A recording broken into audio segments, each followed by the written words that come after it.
There we go. Chapter 28. The book. The topic is market for corporate control.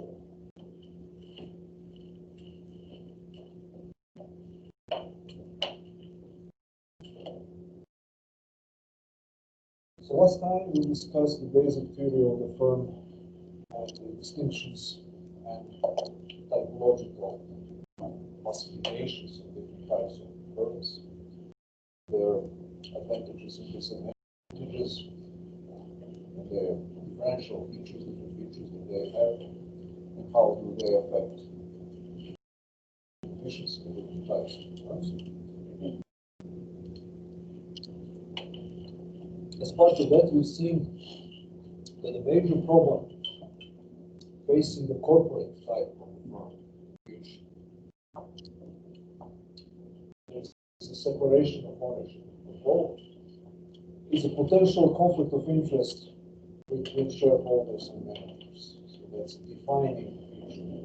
Let's say the defining problem of corporate governance is the separation of ownership and control. Separation of ownership and control, which means, to remind you, that a group of people that are the owners of the corporation typically and usually do not exert control in the daily operations of the business. Managers are in charge of making decisions about what is going to be produced, how much, at which cost, which particular combination of resources, whether to take loans or not, whether to change the production process to open up a new factory or close down the existing one. So all or most of the daily and even long-term business decisions are made by the people who are not the owners. So this creates a conflict of interest insofar as managers and even the top-level managers are typically salaried employees. Don't have direct link or direct interest to maximize the share price, to maximize the value of corporate stock. That's the basic problem. So this problem was once upon a time in 1930s and 1940s was considered to be very serious problem indeed. And in 1932, two economists, Berlin and Means, published a book titled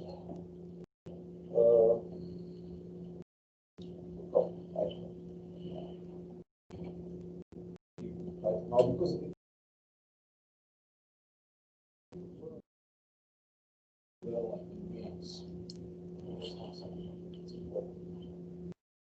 the modern corporation and private property. That's modern corporation and private property.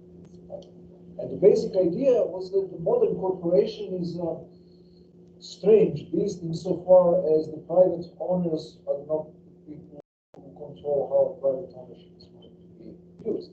And we know from the definition of private property, very first or second class, that from the Roman law onwards, right to exclude other people from utilizing, changing, and exploiting your private property. Right to use private property is a defining feature of private property. And here, you seem to have a private property. I'm the owner of the corporation, or I'm the shareholder, but somebody else is making basic decisions about how private property is to be used.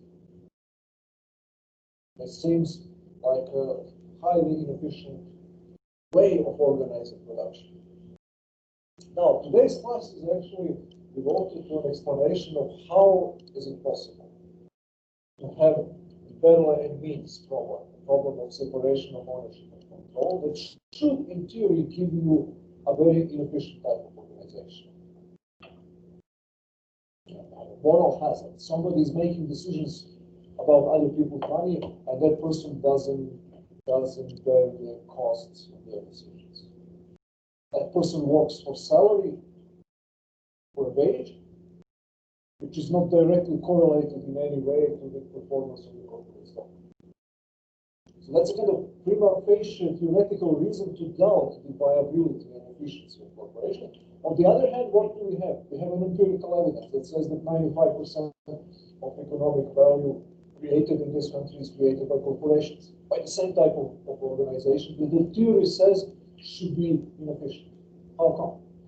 That's our task today, to understand how, to understand what indirect forms of controlling managerial behavior exist that force the managers to work in the interests of shareholders. What kind of incentives and control mechanisms are put in place in the system of corporate governance, government corporations, that prevent the managers from behaving in a, let's say, opportunistic manner. So you've seen already that markets are very ingenious in figuring out different ways of preventing opportunistic behavior, and this is not an exception.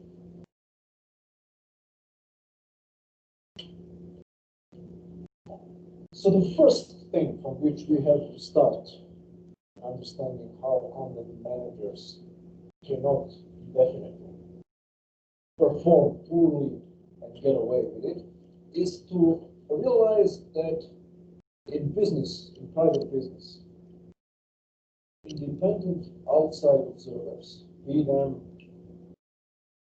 general public or investors, has a reliable way of gauging the performance of the managers.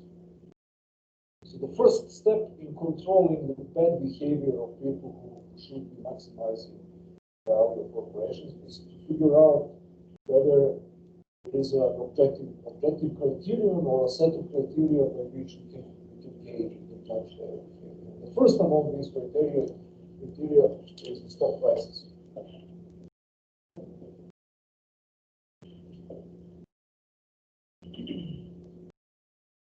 In financial markets,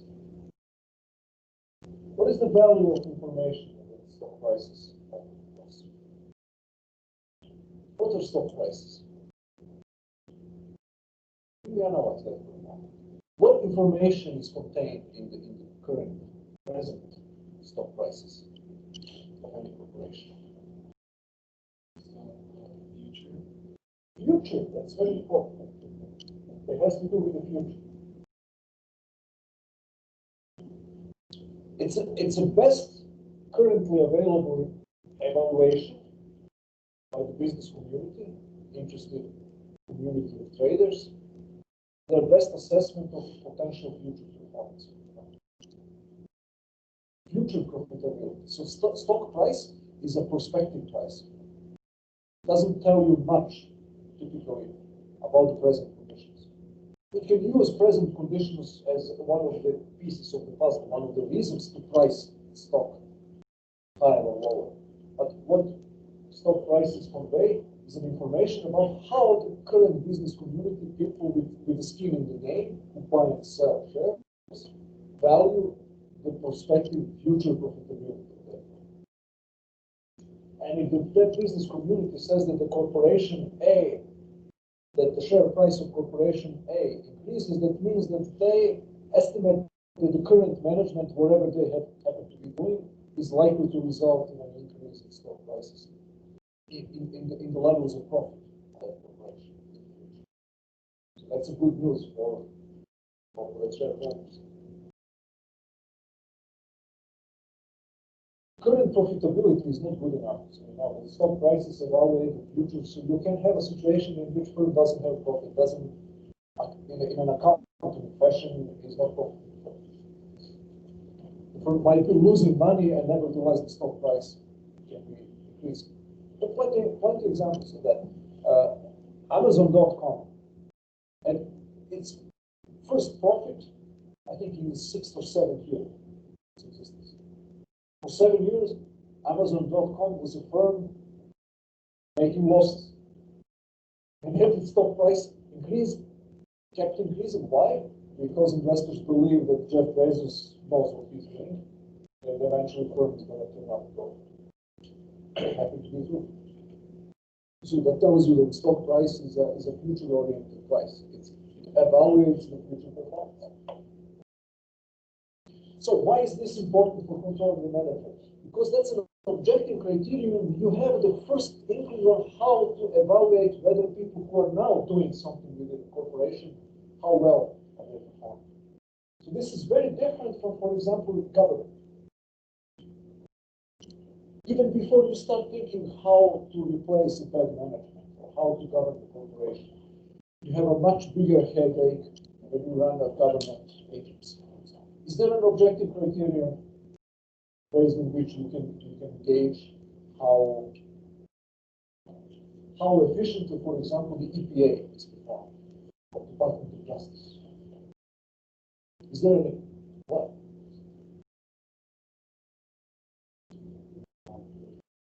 Yeah, there's no competition. They're not privately owned. There are no shares. There's no corporate stock. EPA that could be traded on the market, and then investors evaluate how good the job they're performing. So government bureaucrats are strategically, structurally in a similar position that the corporate managers are.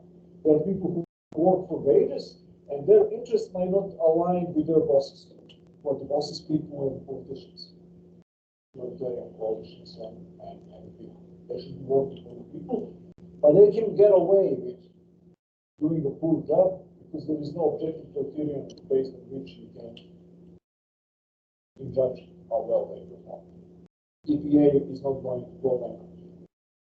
Moreover, it's more likely they do a poor job, actually they're going to get more taxpayer money. So that's the first important factor that sort of limits the ability of managers to expropriate wealth from stockholders. Stockholders can know pretty much, they can have a rather good idea about how well managers perform. That's always the first step. Now they have to figure out how to replace that management. That's the second.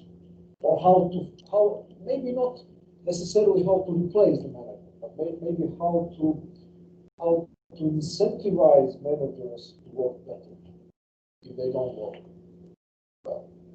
That's the second step in corporate governance. The second important aspect of reducing or eliminating the conflict of interest between stockholders and managers. So the first among these techniques of controlling managers, the second important factor here, is to offer managers partial ownership in the fund. That's called stock options.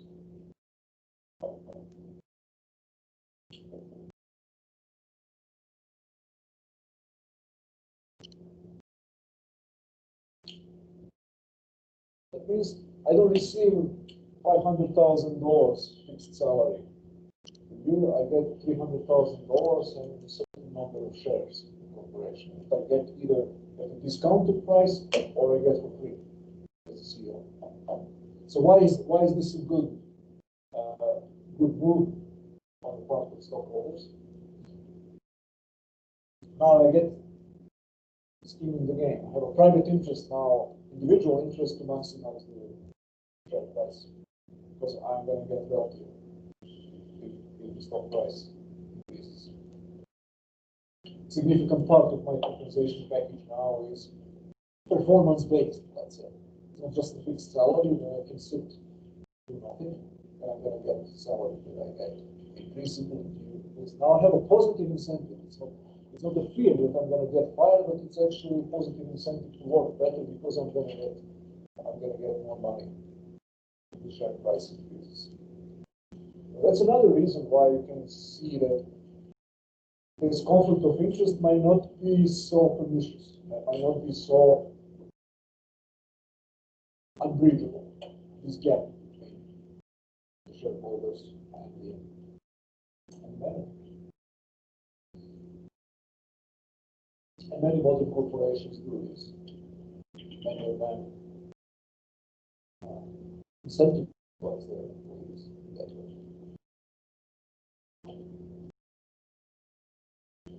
Okay, another factor that limits the discretion of managers and helps the shareholders is that Managers are on the labor market. The operation of the labor market.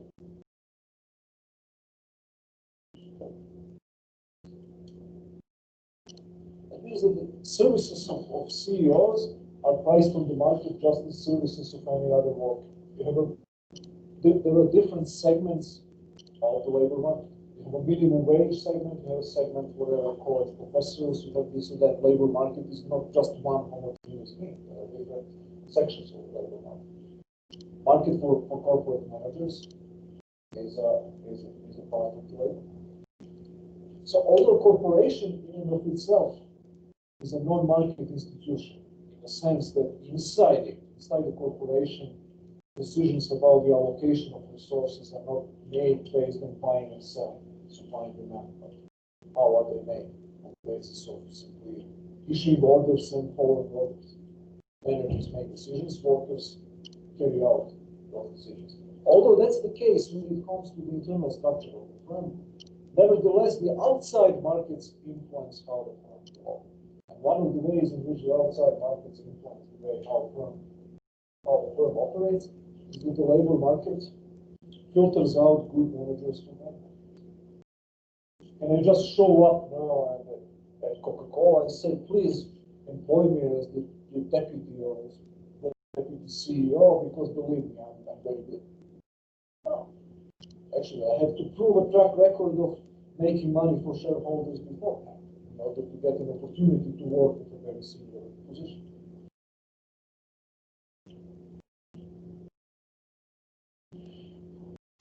So this then makes less likely that people who are going to be shirking or misappropriating money from shareholders will get an opportunity to work with the population. The labor market is efficient in filtering out inferior workers and improving superior. So what determines wages? We'll discuss that next class. We will talk more about that. It's marginal productivity. How much a particular person contributes to the firm's revenue.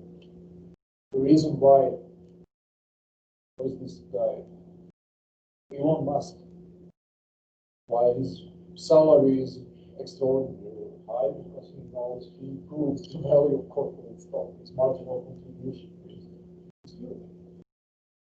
That's not just labor market, just the way how the prices of Elon Musk's wages are determined is the same mechanism that determines wages of McDonald's workers.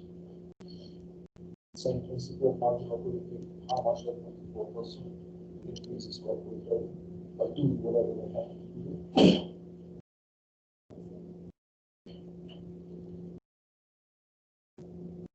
So then this operation of the labor market reduces the risk of, doesn't eliminate the risk, but it reduces the risk of bad actors getting in a very senior positions.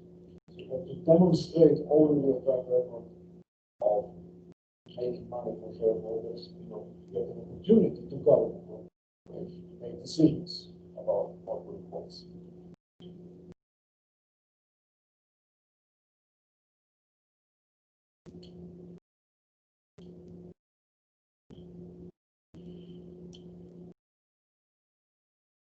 Any questions?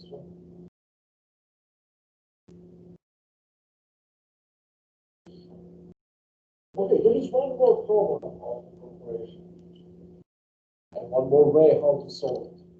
So this conflict of interest is a foundational problem for corporation. Another critical aspect of this relationship between shareholders and managers is dispersed structure of corporate ownership, which means that a huge number of people are owners at the same time. This decentralized structure of corporate ownership. So this then creates why is that a problem for corporate governance?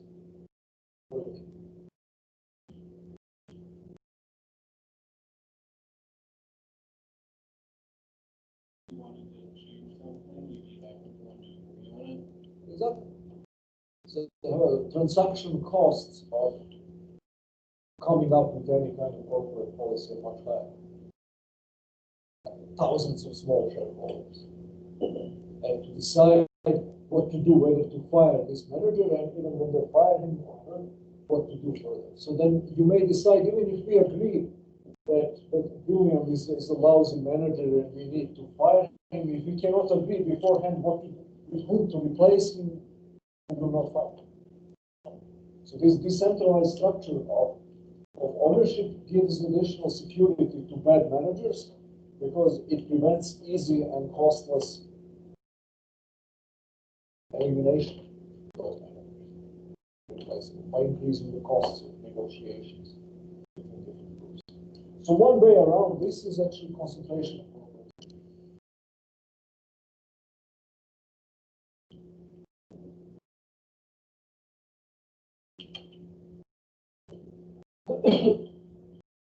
That means you have one guy or one person or a couple of connected people who buy 51% control of the stake, majority of the stake in the corporation. When you have 51% stake ownership, you have 100% of governing rights.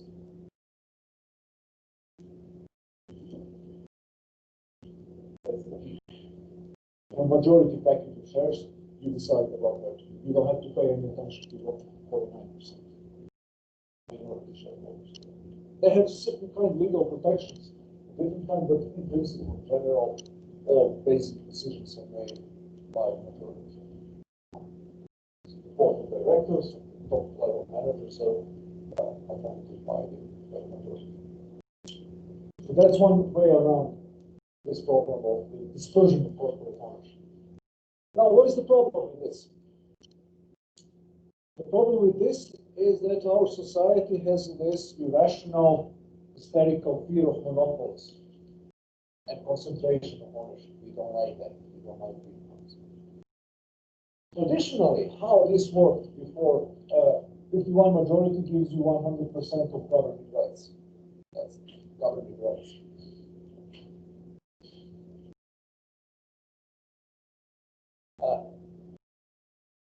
The usual way how concentration of ownership took place before 1950s, for example, is that large institutional investors such as banks, pension funds, investment funds would be buying the majority share of the corporation.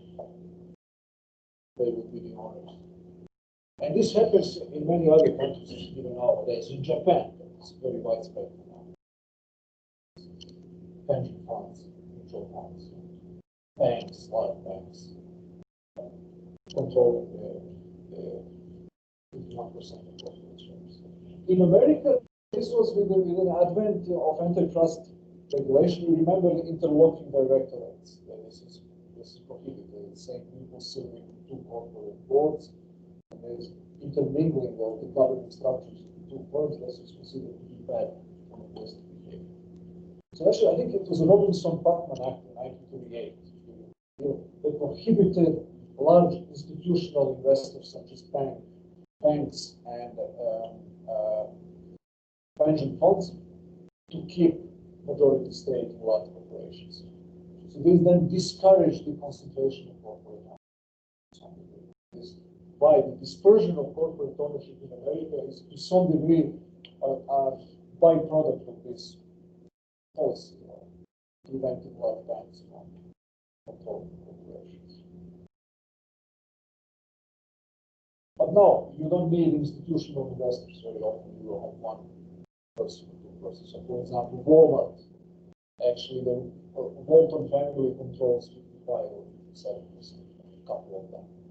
The old Walton and the sons and of themselves control 57%, and the 43% of small shareholders. It can work that way as well. One family or one narrow group of investors buying and controlling package shares. That also works. It doesn't have to be institutional investors outside firms like banks.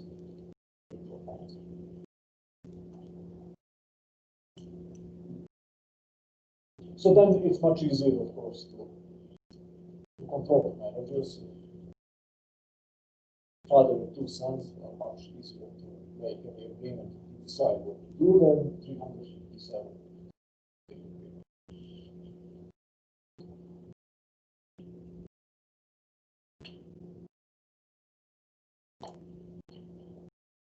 And finally, as they say, last but not the least, there is something called hostile takeovers.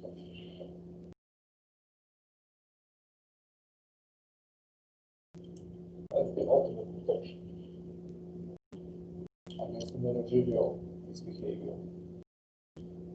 What is that? Any ideas? Anyone know what's that takeover? A large part of Europe was rejected corporate takeovers. It's a situation whereby outside investors buy 51% of the shares of the existing shareholders, fire management, restructure the company, make it more profitable, and then sell it at profit. Sell the shares at profit and profit difference. Why is it called hostile takeover? Hostile to the management. So you can have a friendly takeover in which one firm acquires another firm, but keeps the management in place. This is a hostile takeover in which the purpose of the takeover operation is to replace the management. Of course, in order for this to work, a couple of conditions have to be satisfied. The first one is that this outside investor, whoever that might be, they are sometimes called hunters for bad firms. There's a specialized group, specialized breed of entrepreneurs or these hunters for a bad underperforming firms. Takeover entrepreneurs. They have to believe that the firm is badly undervalued, that the current stock price of this firm does not reflect the full economic value of its assets if they were organized correctly. That means that they have to believe that if they take over the firm and change the management and change the structure of production, that they can earn much more money and that the stock prices will be much higher. So typically, hostile takeover operations are very expensive, let's say. They're very costly, and in order for them to work, this underperformance of the firm has to be really bad. This margin between the prospective potential stock price and the existing stock price has to be really big in order to justify such a huge expenditure of money. You need to buy 51% of the firm. It's expensive.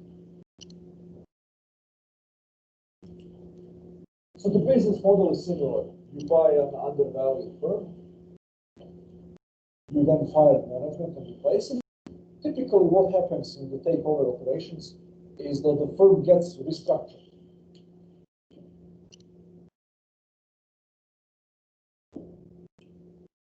Restructuring means simply you shut down the unprofitable parts of the firm, fire some workers. You maybe increase investment in the already profitable parts. You merge different parts that can work better together, so you restructure the firm. That's also costly, of course.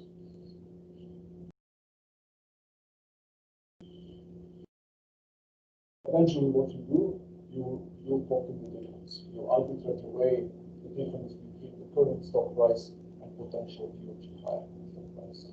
They prevent you do that.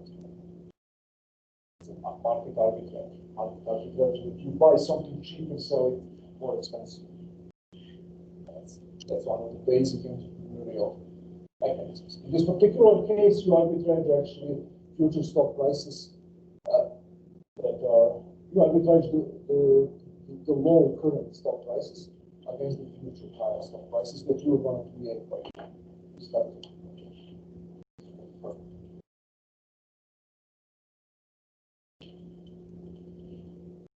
Now, two things here.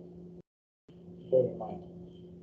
The limiting factors. So why is this, first, just conceptually, why is this important for controlling the behavior of management?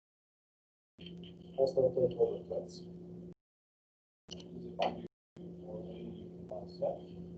Yes. So what is the most efficient way for you as a manager to prevent a hostile takeover?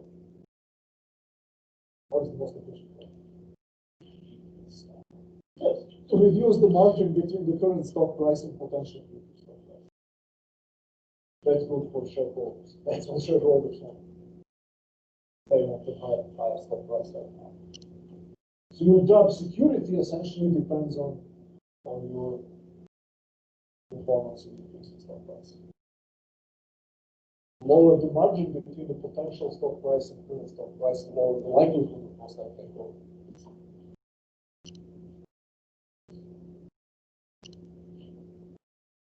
Now, it's very expensive, that's correct.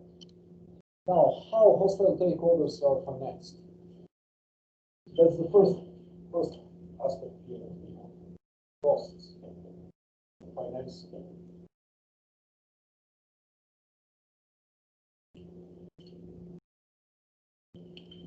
Typical way how it is done is by borrowing money on financial markets. This operation is called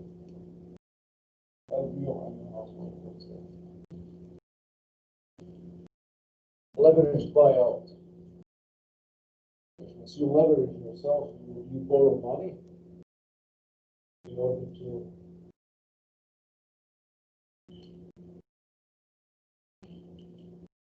buy the shares.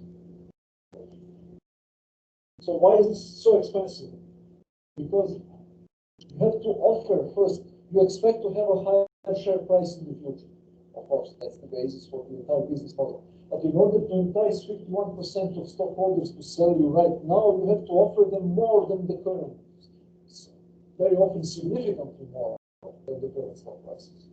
That's damn expensive. Not only that you have to buy 51% of the shares, you have to buy them at a price that is significantly higher than the current market price. That's pretty damn expensive.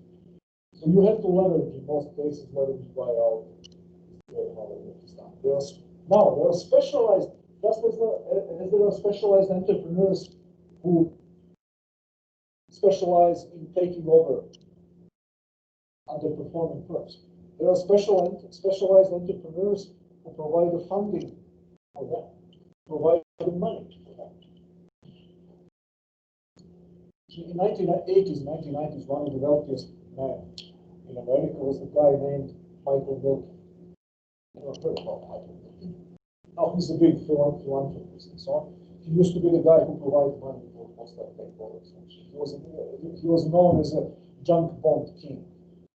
He was capable of mobilizing huge amount of money in a very short period of time, on moment's notice. You know what are junk bonds? Bonds with a very low credit rating. You can borrow at a very low interest rates. So he specialized in providing for the leveraged buyout transactions.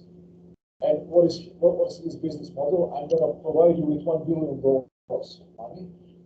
No, it's a takeover entrepreneur. I'm Michael Milken. I give him $1 billion right now. He buys a firm, and then he has to pay me either a fixed fee for that, or to share profit with me. Once he sells the shares, he has to give me 30% or 10% of money that he earned. So my part of the bargain, I give you money that will allow you the opportunity to buy it. Right? Your part of the bargain, once you succeed in selling a firm at a higher price, you're going to give me part of your profit. This guy became outrageously wealthy. He was working for a small investment bank called Drexel Burnham, somewhere in California, completely outside the traditional financial markets in New York and so on. He was hated by big banks and financial institutions in New York. And eventually they got him, 1994, before 1992. He was indicted for insider trading and abusing all kinds of things, breaking financial regulations. He ended up in jail. And the tactics that they were using against him were really witch hunt tactics. They threatened to put his brother in prison eventually, in order for him to confess all these crimes. And you know who were the people who were after him? Two very high-profile lawyers in the Southern District of New York, as the Department of Justice. That was led at that time early 1990s, you know, was the very well-known lawyer by the name of Rudy Giuliani. You know who Rudy Giuliani is? President Trump's advisor. Giuliani, ex-mayor, you know, and his deputy was a very young and promising lawyer by the name James Comey. You know who James Comey is? Anyone else? Nobody heard of him. FBI director. It was fired by President Trump in 2017. So the time that Giuliani got fired. And now, ever since 1990s, this huge wave of hostile takeovers. The American economy was sick at the beginning of 1980s when Ronald Reagan took over. And one of the signs of healing and increased health was this dynamism that many traditional firms that were less efficient, that needed badly restructuring and downsizing and reorienting the huge wave of hostile takeovers in 1980s helped do exactly that, by this new, fresh flood of entrepreneurs who were outside the traditional elite networks of financial business in New York City. So, what happened then was that management lobby, which is a very powerful lobby, got together with the government, the politicians, and lawyers, and increased the legislative protections.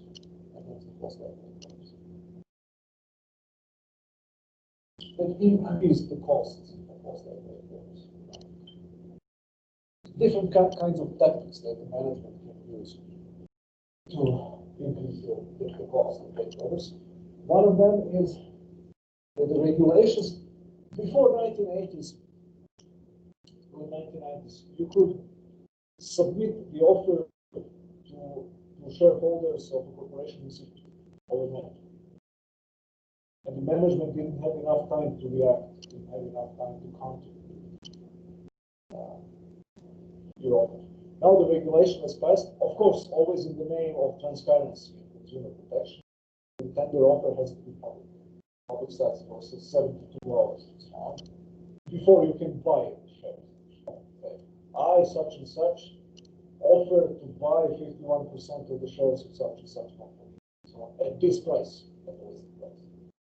And now then the management has a chance to organize and to counter this offer in 72 hours. Whereas before that, they didn't have, they were just facing a very quick process of dissolution.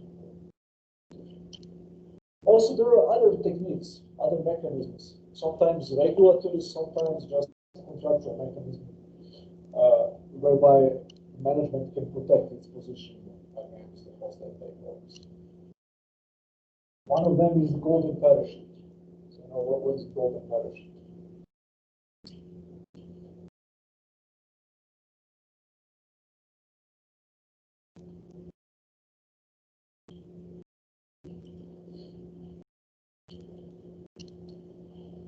I'm the manager, you hire me, you promise to pay me certain wages, and then there is a clause in the contract that says in the case of unilateral termination or firing me, you have to pay me a huge, humongous amount of money.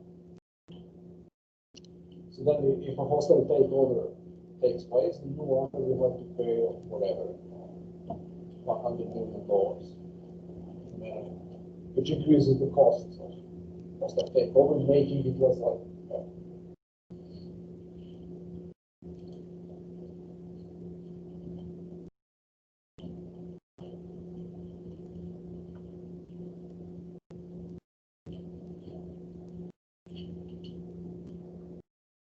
So it seems that I was not recording the audio at all. Idiot. Okay, your friends who are online will have just the satisfaction of watching my pretty face. 40 minutes without getting anything.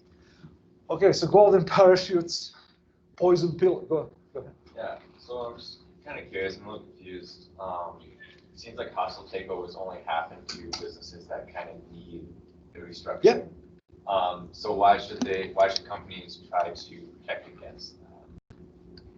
No, that's a managerial lobby that pushes through, because the managers have a significant sway over how the contracts are made. That's a corporate board. So the golden parachute more protects the managers instead of the business restructuring. Yeah. Okay. It protects the managers.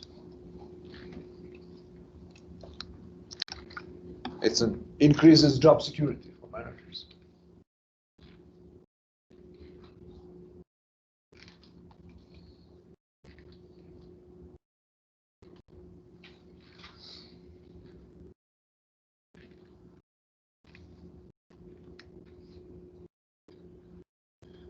So hostile takeovers are, you can say that hostile takeovers are mechanisms that are efficient and necessary in the situations where the corporate underperformance is drastic and dramatic. Because of the high costs involved, they cannot be really efficient as this margin between the share prices, current share prices, and potential share prices are not very large.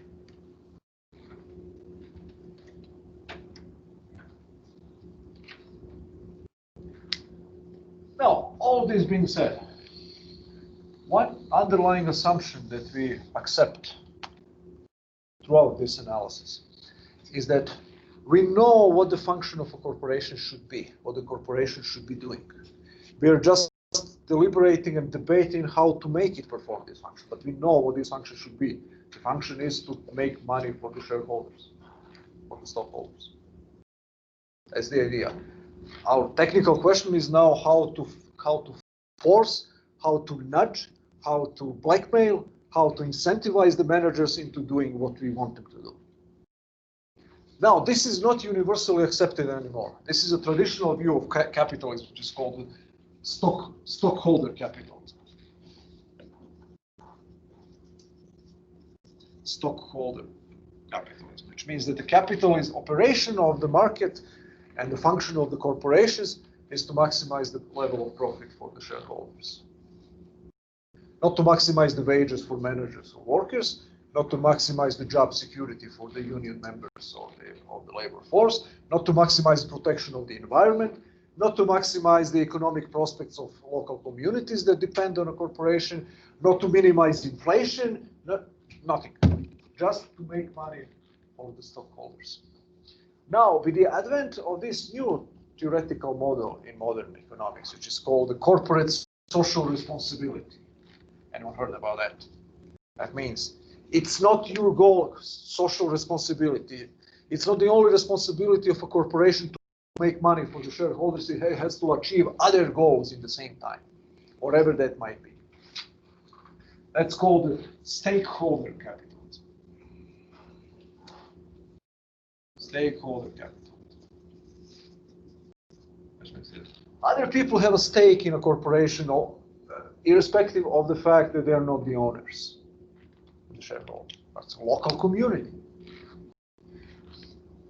According to this social responsibility, stakeholder view of capitalism, you cannot just shut down an unprofitable branch of your firm and move to Mexico, or to right to work, or to a right to work state, Wisconsin or North Dakota, or New York or California. You have a responsibility towards the local community here. You have a responsibility towards the environment. You have a responsibility towards all kinds of other stakeholders who might not be the owners, but have an interest in the operation of the corporation, whose interests are tightly connected to the interests of the corporation. What do you think about this? This dichotomy, stockholder, stakeholder, corporation.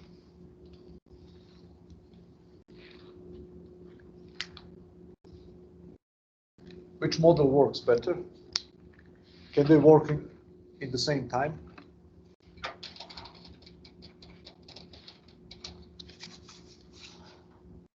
Say if you do like stakeholder equity, or I mean capitalism, there's even if they're not as profitable, like you're probably keeping more jobs in the States, Yeah. you know, or Tell me, minimum wage is a classical example.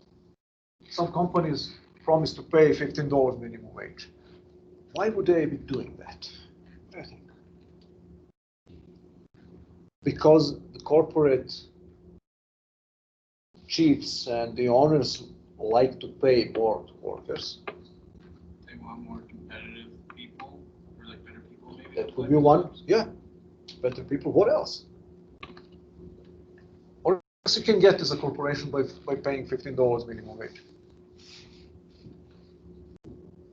How many people in this country believe, how many consumers believe that $15 minimum wage is a good thing, right thing to do? How many of them will be more likely to buy your product if they know that you are paying $15 minimum wage? Yeah. You wanted to add? Probably more people. Yeah. Probably wouldn't need to hire as many workers. Maybe, yeah. But that's not quite the same thing. Then you will be hiring people who are and paying them $15 for a work that is worth $15. But the purpose of the minimum wage is to hire people who are worth $12 and to pay them $15. So you wouldn't be sacrificing anything. That wouldn't be inconsistent with the stockholder capitalism. What I want to emphasize here is that a lot of this stakeholder capitalism propaganda is just a window dressing for profitable stockholder strategies by the firm. I'm going to pay my workers $15, but not because I want to spend more money on them, but because I'm going to increase my sales, because many young idealistic people who like higher minimum wage are going to be more likely to buy my product. I'm going to put a label fair trade on my coffee, not because I believe ideologically in fair trade, but because I think that like the young yuppies from Seattle and New York, like Starbucks drinking liberals, they're gonna buy much more. I mean, like a cynical entrepreneur. I'm not like a real good person stakeholder. So you see, you have to be skeptical about that because in many cases this story about stakeholder capitalism is just a stockholder capitalism by other means. Okay, see you on Friday.